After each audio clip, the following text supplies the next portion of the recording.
지금부터 세종시 정례 브리핑을 시작하도록 하겠습니다.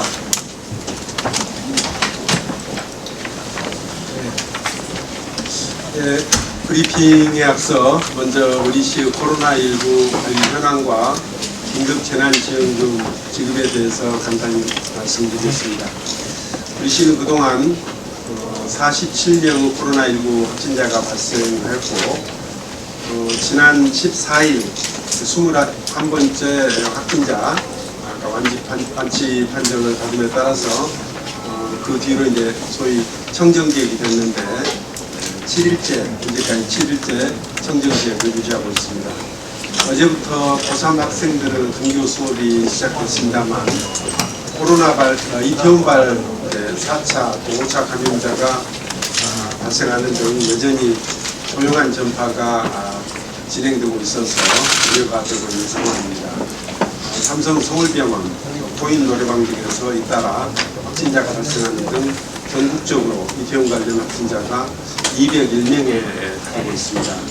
지금까지 우리 시는 이태원 관련해서 모두 255명에 대해서 검사를 실시했는데 모두 음성으로 확인됐습니다.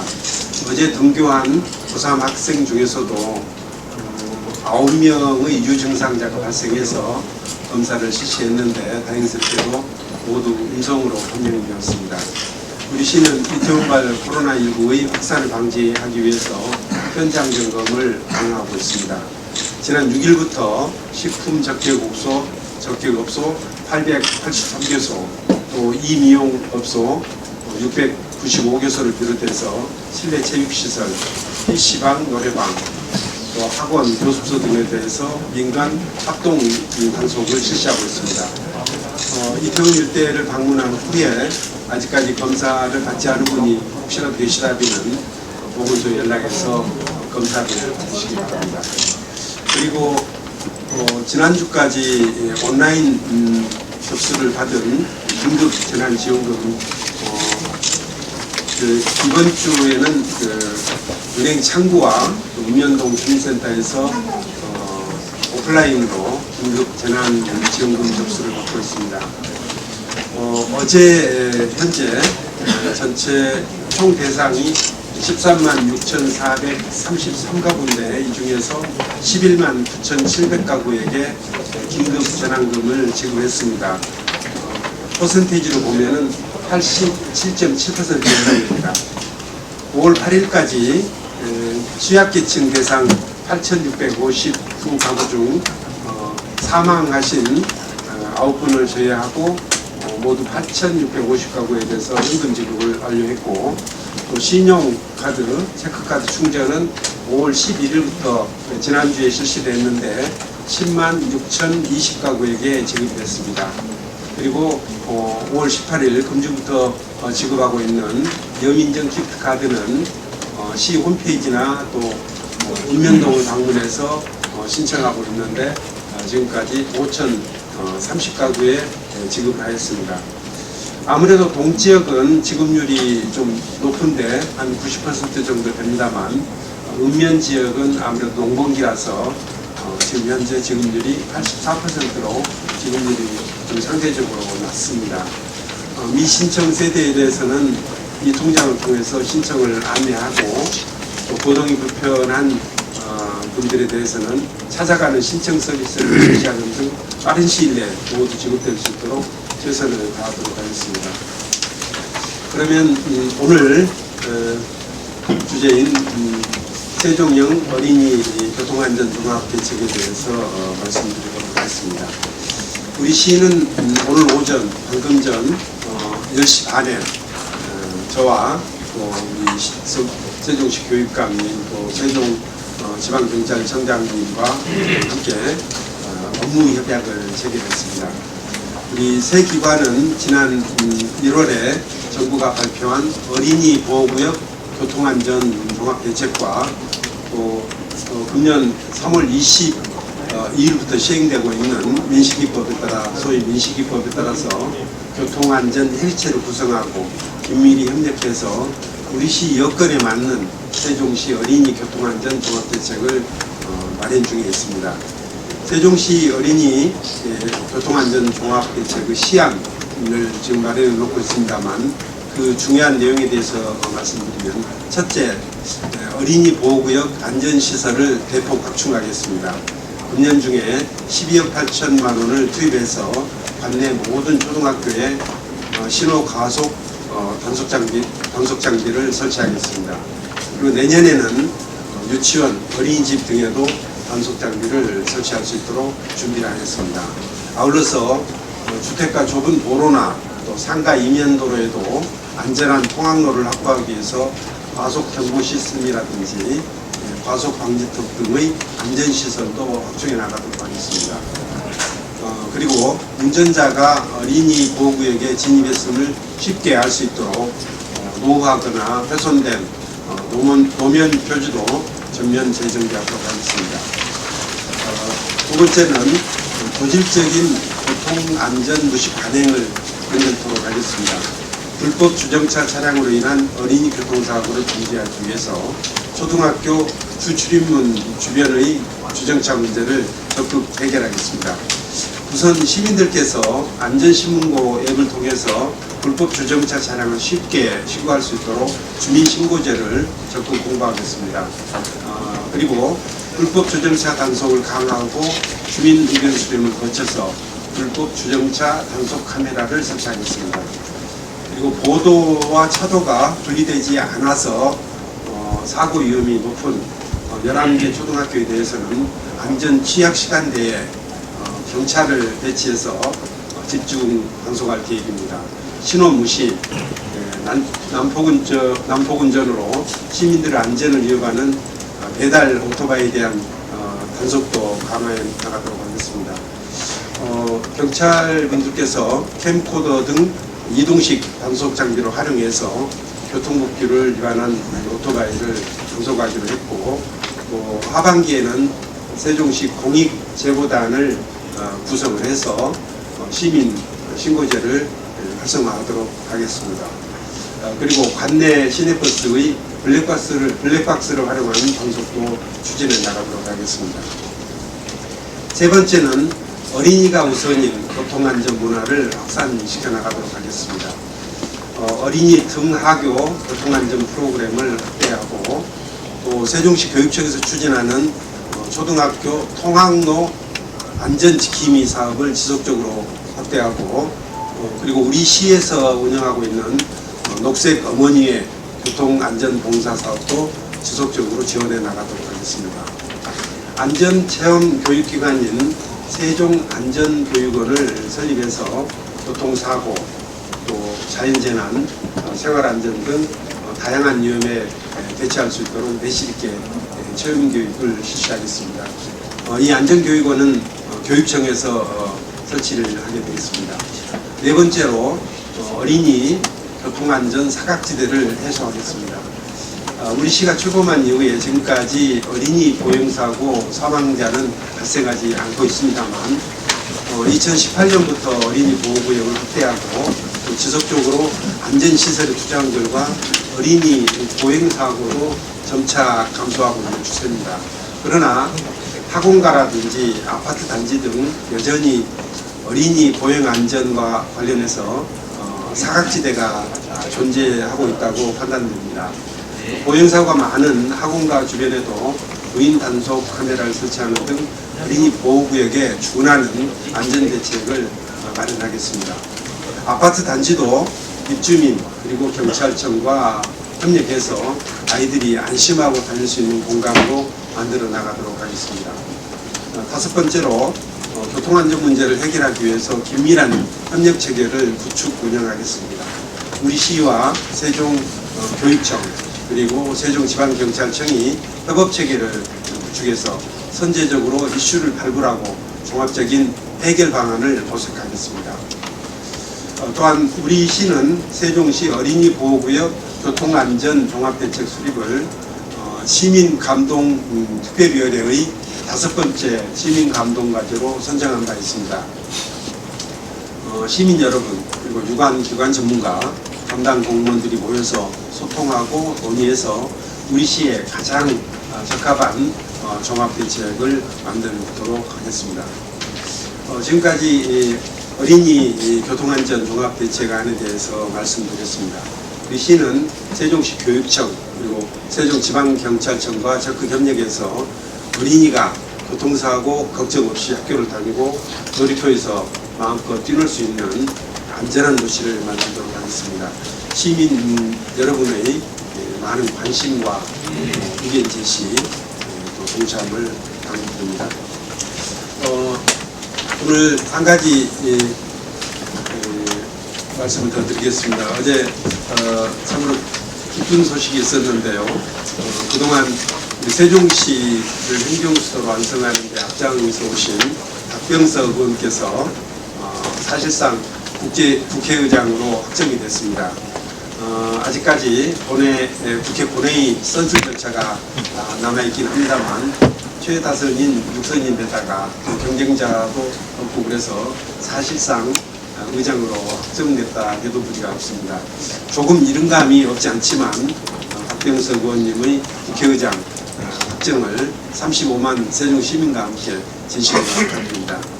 잘 아시는 것처럼 박병석 국회의원께서는 2003년 신행정수도 건설 추진 때부터 세종시 발전을 위해서 많은 예를 써오신 분입니다.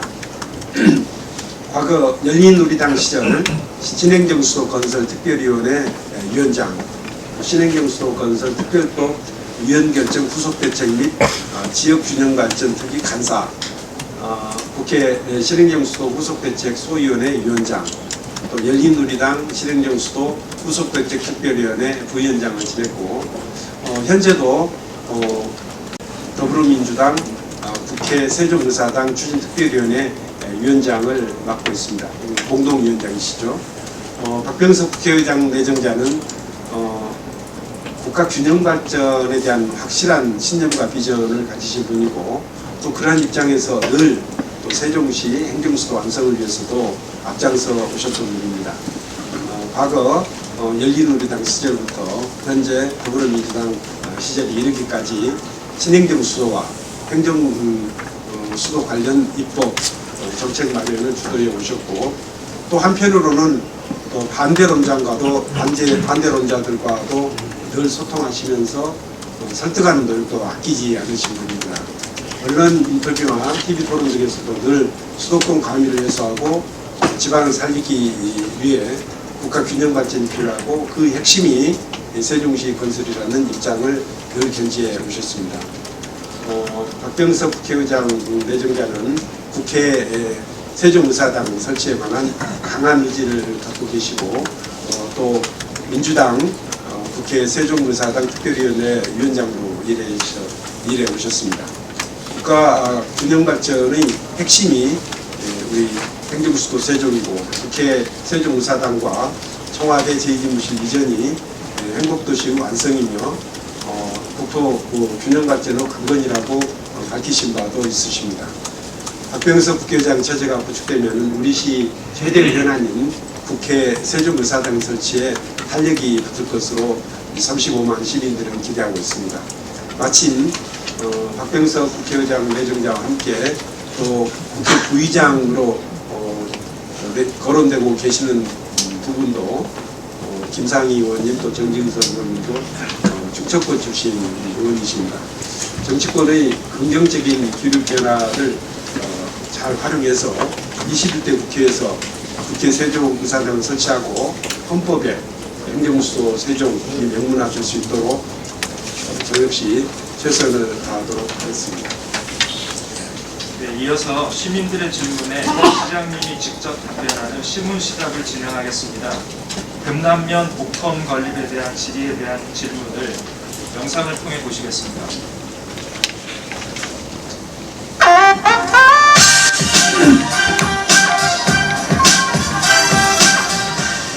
안녕하세요. 금남면에 거주하고 있는 주민입니다. 동지역과 일부 면지역에는 복합 커뮤니티 센터가 건립되거나 건립이 예정되어 있는데 금남면의 경우 복합 커뮤니티 건립에 대한 이야기가 나온 지 수년이 지나도록 진척이 되지 않고 있습니다. 금남면도 다른 지역과 같이 복합 커뮤니티 센터를 하루빨리 건립해 주시기 바랍니다. 주민의 질문에 대해 시장님의 답변이 있겠습니다. 우리 시에서는 지난 2018년부터 금남면에 복합 커뮤니티센터 건립을 추진해 왔습니다.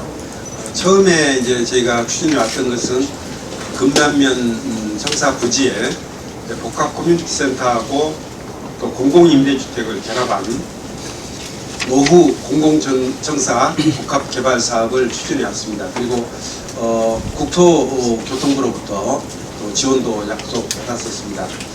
그런데 그 일을 추진하는 과정에서 금남면 주민들께서 임대주택은 이 신도시 지역에 가까이에 또 건설될 예정으로 있기 때문에 굳이 임대주택과 같이 건설할 필요가 없지 않느냐 하는 그런 의견들이 또 제시가 되어서 주민분들께서 좀 논의를 했습니다. 그 결과 임대주택은 빼고 복합 커뮤니티센터만 건립하는 쪽으로 사업계획이 변경이 됐습니다.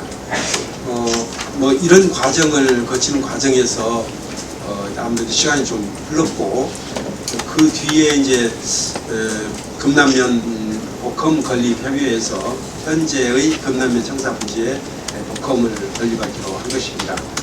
현재 면사무소와 또 주민 필요시설을 복합화하는 등 지역적 특색을 담은 복컴을 건립하기 위해서 협의회와 논의를 하고 있고 또 인근 지금 현재의 금남면 사무소 부지만 가지고 좀 부족하기 때문에 인근 부지도 좀 땅을 매입해서 새로운 복검을 건설할 준비를 하고 있다는 말씀을 드리겠습니다. 복검 건립 협의회와 좀 협의가 좀 잘 되게 되면은 설계 등 필요한 절차를 밟아갈 예정으로 있고, 다만 이제 저희가 지금 현재 뭐 조치원 제2복검, 또 전이면 복검, 전동용 복검, 이 복검 3개가 지금 추진이 되고 있어서 아무래도 이제 사업비 측면에서 보면은 한꺼번에 모두 다 하기 어려울 것 같습니다. 그래서 조치원 제2복검과 전이면 복검, 전동면 복검이 어느 정도 끝나게 되면은 그 시기에 맞춰서 착수가 될 수 있도록 미리 필요한 준비를 진행하도록 하겠습니다. 이상 답변드리겠습니다. 네, 이어서 질의 답변 시간을 갖도록 하겠습니다. 질의하시기 전 성함과 언론사 이름을 말씀해 주시면 감사하겠습니다.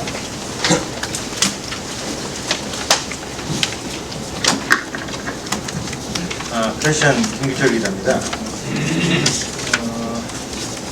먼저 긴급재난지원금하고 그다음에 교통안전에 대해서 드리겠는데요. 부강면의 경우에 옛날 청원군 구역면이었거든요. 그러다 보니까 사업자들이 아직까지도 청원군으로 주소가 되어 있다 보니까 긴급재난지원금을 사용하려고 카드를 내밀었는데 사용할 수 없는 일이 발생하고 있습니다. 그러다 보니까 이제 일일이 카드사에 사업자들이 연락을 해가지고 다 바꿔야 되는데 너무 번거롭고 나이 드신 분들이 많다 보니까 실제로 좀 어렵다고 합니다. 이것에 대해서 시차원에서 좀 해줄 수 있는 방법이 없는지. 지금 긴급재난지원금이 아니라 긴급재난지원금을 사용하려고 하는데 예를 들어서 어디 가게 가서 쓰려고 보니까 가게 사업주가 카드 단말기가 옛날 청원군 구역면으로 되어 있는 겁니다. 그러니까 지금 사용할 수가 없다는 얘기죠. 지금 세종시로 되어 있어야만 사용할 수 있는 거기 때문에 그런 애로사항이 좀 발생하고 있습니다. 그래서 이제 좀 방법을 좀 강구해 보긴 하겠습니다만, 실제로 지금 세종시가 된 지가 벌써 8년이 됐거든요. 그래서 그런 일이 발생하지 않도록 하기 위해서도 그때 좀 필요한 정보 변경이라든지 그런 건 좀 하셔야 될 것 같아요. 그 이제 뭐 최근에 세종시를 편입했다든지 그러면은 아마 우리 이제 그 규정을 만드는 과정에서도 그런 점들 고려했을 텐데 이미 이제 8년 전이나 됐기 때문에 그 부분에 대해서는 저희가 미리 신경을 쓰지 못했습니다. 다만 이제 지금이라도 필요한 좀 조치를 취할 수 있도록 한다든지 빨리 좀 변경을 하도록 한다든지 그런 방법을 좀 강구해보도록 하겠습니다. 그리고 이제 어린이 안전에 관해서요. 예, 지금 교통사고가 일어나는 시간대가 주로 하루 시간이 많거든요. 예, 근데 이제 그 원인 중에 하나가 뭐냐면 아까 이제 물론 과속 차량에 의한 것도 많이 있습니다만은 차량 사이로 튀어나오는 아이들 때문에 발생하는 경우가 지금 주로 있습니다. 예, 실제로 민식이법의 사고 원인도 그 중에 하나였고요. 예, 그 아이 엄마가 학교 맞은편에서 가게를 하고 있었거든요. 예, 그러니까 엄마를 보러 뛰어나가다가 사고 나는 거거든요. 예, 근데 그러면은 이제 무슨 생각을 하게 되냐면 시내버스를 주차할 수 있는 버스 베이라는 게 있지 않습니까? 그것처럼 학교 앞 도로에다가 그 학부모들의 차량을 그 학교하는 아이들을 데려올 수 있는, 태울 수 있는 예, 차량을 주차할 수, 주정차 시킬 수 있는 예. 버스 베이처럼 예. 그런 학부모 전용 주차 공간을 대기 공간을 만들어주는 건 어떻게 했느냐 정책적인 얘기입니다. 또 한 가지는 뭐냐면은 과속 차량에 대한 단속만 할 게 아니라 도로를 일부러 S커브로다가 형태에다가 튀어가지고 과속하지 못하도록 유도하는 건 다 방안이라고 생각합니다. 어떻게 생각하십니까? 우선 뭐 버스 베이를 뭐 설치한다든지 이것도 이제 좋은 아이디어로는 생각을 합니다만 두 가지 고민이 있습니다. 첫째는 실제로 이제 버스 베이를 확보할 수 있을 정도 공간이 있느냐 하는 문제가 하나가 있고요. 또 하나는 이번 이제 어린이 교통안전 종합대책의 이제 핵심이 학교 정문 가까이 어린이 보호구역에 주정차를 하지 못하도록 하는 것이 핵심이거든요. 가장 큰 핵심이기 때문에 지금 두 가지 정책이 좀 상충될 가능성이 있어서 이 문제에 대해서는 좀 고민을 해보고 있습니다. 우선 버스웨이를 이제 설치할 공간이 확보가 되는 경우에는 그것도 적극적으로 검토하겠습니다. 다만 이제 버스웨이를 학교 정문 바로 앞에 하지 않고 그보다는 조금 거리를 뛰어서 한다든지 그런 방법을 강구해야 될 텐데 우선 이제 그런 공간이 과연 확보할 만한 곳이 있는지 만약 확보할 만한 공간이 있다면은 시범적으로라도 한번 해보는 게 필요하다고 생각합니다. 두 번째 S컵으로 만드는 문제 이런 부분도 당장에 이미 건설되어 있는 도로들에 대해서는 좀 그렇게 하기가 좀 어려울 것 같고 나머지 지금 4, 5, 6 생활권 뭐 그렇게 할 수 있는 부분이 있는지 하는 것도 좀 고민을 해보겠습니다. 그렇지 않아도 지난번에 시민감동 과제로 과속 방지턱 문제가 좀 지난번에 한 발표를 해드린 바가 있는데 그 과속 방지턱 문제를 이제 검토하면서도 그 얘기가 나왔었습니다. 그러니까 이제 속도를 줄이려니까 과속 방지턱을 여기저기 하게 하는데 그 차선을 좀 S컵으로 한다든지 또는 차로 유도 표지 같은 것을 만들어 가지고 하게 하는 방법 그런 방법들도 좀 강구해 보자 해서 저희가 그 대안으로 채택이 됐거든요. 이게 이제 같은 맥락의 얘기라고 볼 수가 있는데 이 부분도 지금 이미 채택된 제도이기 때문에 우선 시범적으로 할 수 있는 부분을 찾아서 해보고 그 결과가 좋으면 좀 확대할 것 같습니다. 네, 다음 질문 받도록 하겠습니다. 네, 홍 기자님.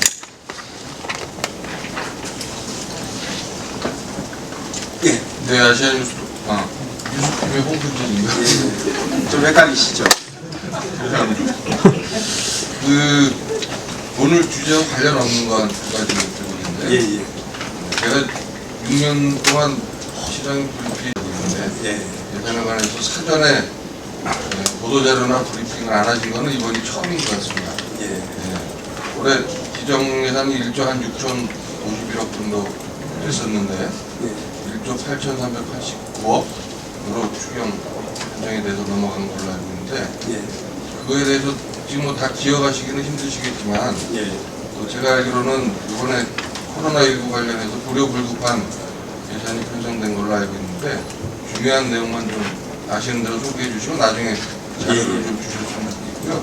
두 번째는 이것도 이미 의회에 넘어간 안으로 알고 있는데 이번에 조직 개편 계획을 가지고 계시는 것 같아요. 큰 줄기를 좀 설명해 주셨으면 좋겠습니다. 이상입니다. 실은 예산 관련해서 따로 좀 자료를 드리도록 하겠습니다. 저희가 특별히 언론인 여러분께 좀 비밀로 하고자 하는 것은 아니었고, 실은 이 내용이 저는 민생경제 대책을 제가 브리핑해 드릴 때 그 내용이 이제 대부분이 포함된 그런 사항이라서 따로이 예산 관련해서 브리핑을 드리지 못했는데, 제가 바로 자료를 짧게 드리도록 하겠습니다. 대체로 이번 예산에 반영된 것들은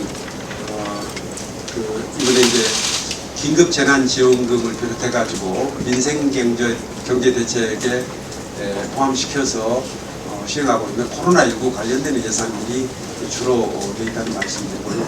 그 외에 이제 일부 좀 예산 일부 좀 조정하는 것들이 들어있는데, 이런 부분들은 제가 나중에 좀 다시 브리핑을 했으면 좋겠습니다만 너무 늦고 그래서 그것은 예산 자료를 언론인 여러분께 보여드리도록 하겠습니다.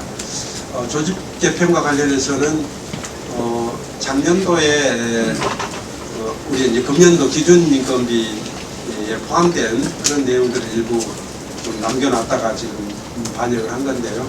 첫 번째는 이제 다정동 사무소가 이제 곧 열리게 됩니다. 그래서 다정동 개척에 필요한 인원을 반영했고, 또 하나는 이제 중앙공원이 이제 완공 단계에 있어서 지금 현재 호수공원과 중앙공원을 지금 현재로는 시설관리 사업소에서 관리하게 되는데 업무량이 지나치게 많고, 그래서 중앙공원과 호수공원을 함께 관리할 수 있는 중앙공원 관리사무소 했고, 그 외에 일부 이제 업무량이 좀 많은 것들, 예를 들어서 지금 운영지원과 같은 경우에는 좀 소위 그 회계 격리 업무가 좀 실은 업무량으로 보면 굉장히 많습니다. 그래서 그쪽은 가장 한 사람이 다 들여다보기 어려울 것 같아서 그거를 이제 회계 업무를 별도로 좀 분리시켜서 별도가로 설치하는 것, 이런 것들이 주된 내용이라고 보시면 되겠고요. 이 역시 좀 관련 자료를 제공해 드리도록 하겠습니다. 네, 다음 질문 받도록 하겠습니다. 예, CNB 주 기자님.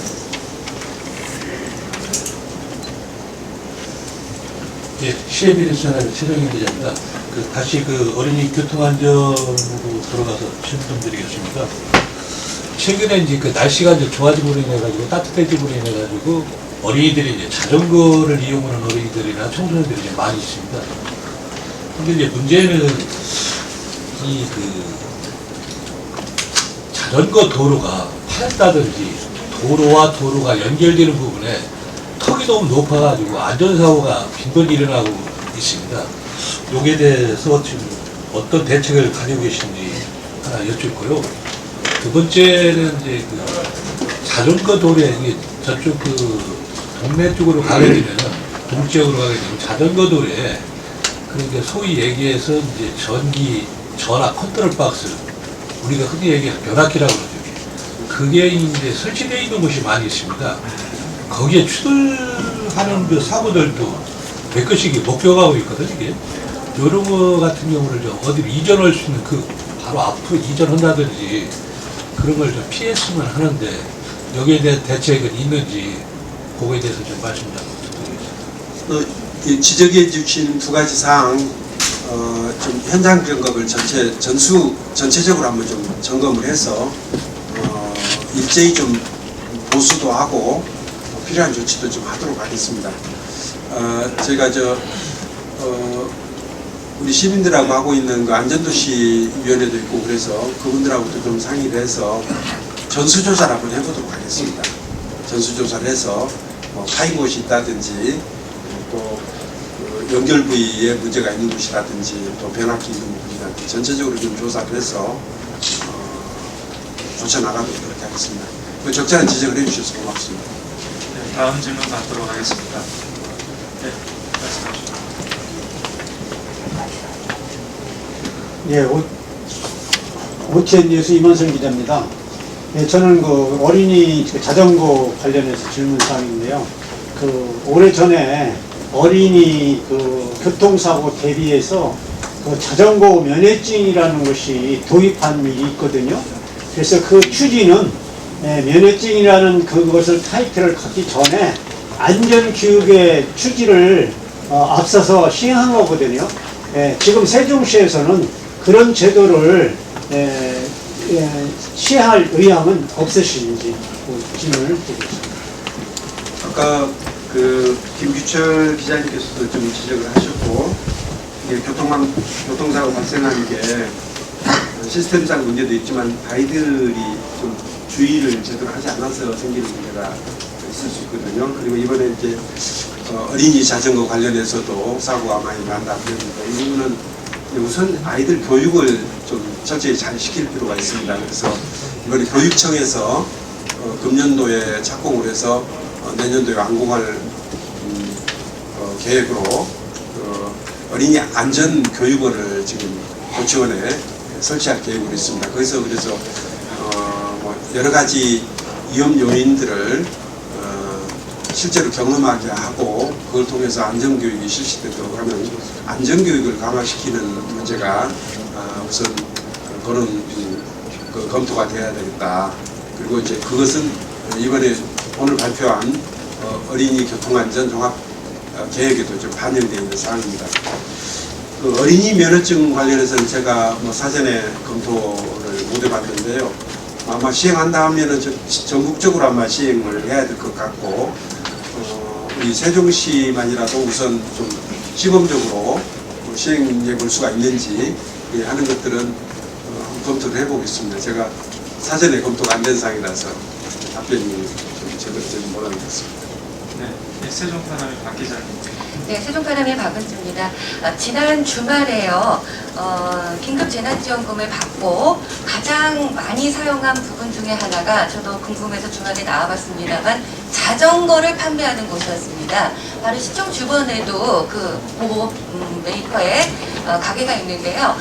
자전거를 구입하기 위해서 1시간을 기다려야 하는 그런 상황까지 연출됐습니다. 그러니까 자전거를 사용하겠다는 의지가 굉장히 강하다는 뜻이죠. 그런데 문제는 어울린이라는 이 대여 자전거가 있습니다. 많이들 사용하고 싶은데, 조금 전에도 금남면 얘기가 나왔습니다만 면 단위에는 어울린 자전거가 배치된 곳이 없어요. 그러다 보니까 타고 나오고 싶어요. 그러니까 여기 도시에 있는 사람들도, 도심에 있는 주민들도 자전거 타고 나와라. 거기 대여해서 나오면 되는데, 여기서 장보고 들어가면 되지. 거기서 내려놓으면 되는데, 아무데나 놓으면 되는데, 아무데나 놓으면 되는 데는 되는데 타고 나올 자전거가 배치되어 있지 않다는 겁니다. 이 중앙에만 있다 보니까 그래서 자전거를 또 구입하는 면 단위 주민들이 많았는데요. 그 부분도 한번 좀 생각을 해 주셔야 될 것 같아요. 왜냐하면 면 단위로 들어가면 자전거 도로가 또 끊기니까. 앞으로 이런 계획들을 어떻게 갖고 계신지 생각은 하고 계신 건지, 질문 드립니다. 지난달 자전거 이용 통계를 보니까 공공 어울링 자전거 이용 통계가 잡혔는데, 작년 동기 대비 4배가 늘었습니다. 4배가 늘었는데, 4배가 는 원인이 뭔지를 좀 분석을 해봐라 그랬더니, 첫째는 이제 코로나19 영향도 있는 것 같습니다. 버스를 타거나 이런 것들이 좀 불안하게 생각되니까 자전거를 좀 많이 이용하는 그런 측면이 있고, 두 번째는 실은 이제 어울링이 지금 3세대 어울링을 쓰고 있는데, 그게 작년 5월달 그때쯤부터 그 제대로 이제 활용이 되기 시작해서 그 영향이 좀 큰 것 같다. 그러니까 어울링이 지금 처음에 행복청에서 준비했던 어울링이 있고, 그다음 뉴 어울링, 파란색으로 되어 있는 거 1, 2 이렇게 있는데, 그게 이제 새로운 뉴 어울링이 오면서 이제 좀 가볍고 또 이용하기도 편하고 그래서 많이 이용하는 것 같다. 세 번째는 정회원으로 가입을 해서 이용하는 비율이 80% 정도 됐더라고요. 그래서 아예 이제 정회원으로 가입된 분들은 보니까 아예 출퇴근할 때 아예 출퇴근용으로 이렇게 이용하는 그런 측면이 있는 것 같습니다. 그래서 저는 굉장히 이제 바람직한 일로 생각이 되고요. 다만 이제 그 한정된 예산으로 또 한정된 숫자의 공용 자전거를 배치를 하는데 배치 기준은 아무래도 많이 이용되는 곳을 중심으로 배치할 수밖에 없습니다. 그러니까 농촌 지역 같은 경우에는 실제로 이제 관리가 굉장히 어렵습니다. 이제 이용하는 분들이 그렇게 많지 않기 때문에 또 이용 거리가 또 길어지거든요.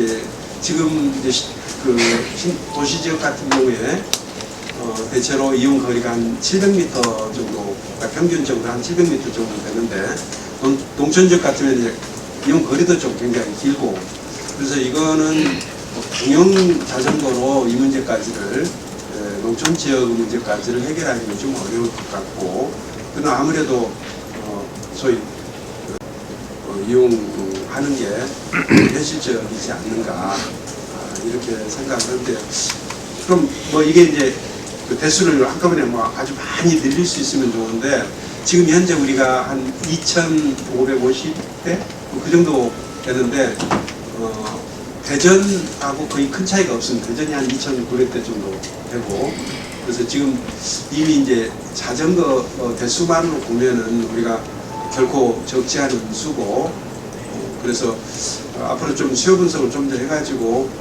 수요가 좀 더 많이 늘어나고 그러면 좀 늘리긴 해야 되겠습니다만, 아직은 좀 더 추이를 좀 보고 추가적인 어울린 추가적인 매입 계획이라든지 이런 것들을 좀 강구해 볼 생각입니다.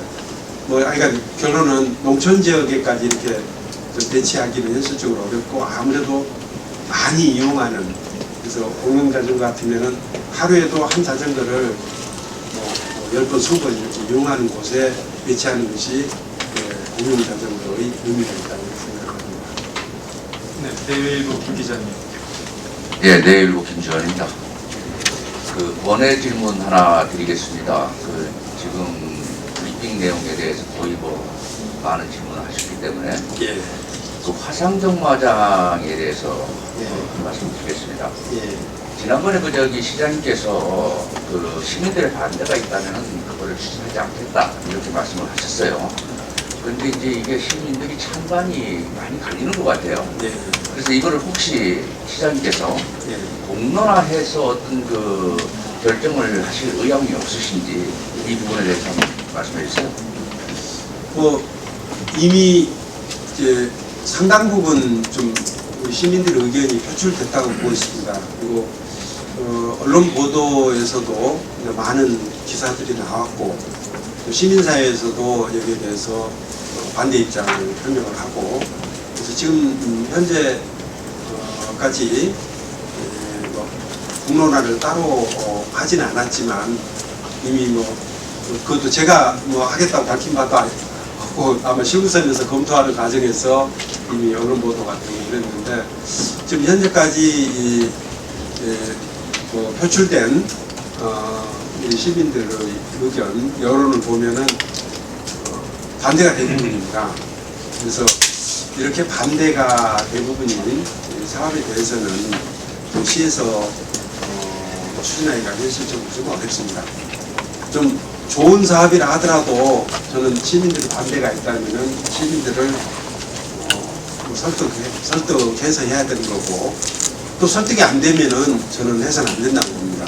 이런 사업 같은 경우에는, 화상 정마장 같은 경우에는 반대가 훨씬 많은, 아주 압도하는 그런 상황이기 때문에 제가 다시 이걸 공론화해서 추진하는 것은 적절치 않다고 생각합니다. 네, 다음 질문 받도록 하겠습니다. 설명해 주시죠. 시청자 이명호 기자입니다. 어린이 보호구역과 관련해서요, 시에는 어린이 보호구역만 있는 게 아니고 노인 보호구역도 있고 장애인 보호구역도 있습니다.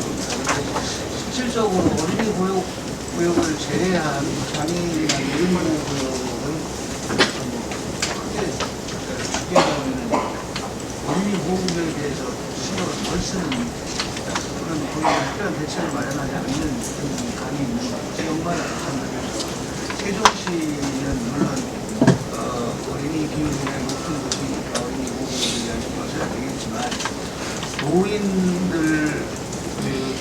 보호구역에 대해서 그동안에 지금 어린이 보호구역처럼 사망 사고가 하나도 노인 보호구역이 괜찮은 없었는데 노인 보호구역 내에서 사고 발생하는 게 있는 거고요.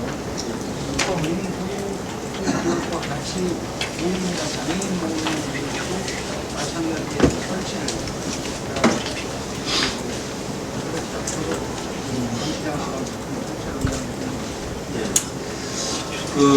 오늘은 이제 주제가 아무래도 어린이 교통안전 보호가 이제 주제인데 노인, 장애인 문제에 대해서도 별도라고 살펴보도록 하겠습니다.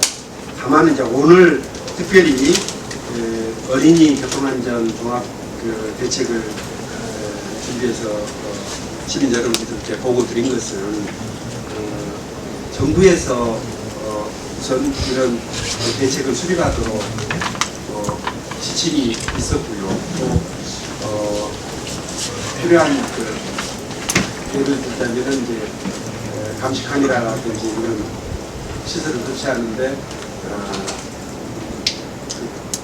국가에서도 특별히 40%, 시의 40%, 도지에서 20%인데 이번에 이제 예산이 별도로 내려왔습니다. 그래서 그런 예산을 또 활용하는 측면, 그리고 이번에 이제 소위 말하는 인식이법이 금년 3월 25일부터 시행되고 있기 때문에 이걸 계기로 해서 저희가 특히 아이들이 어린이 비율이 저희가 19%라 됩니다.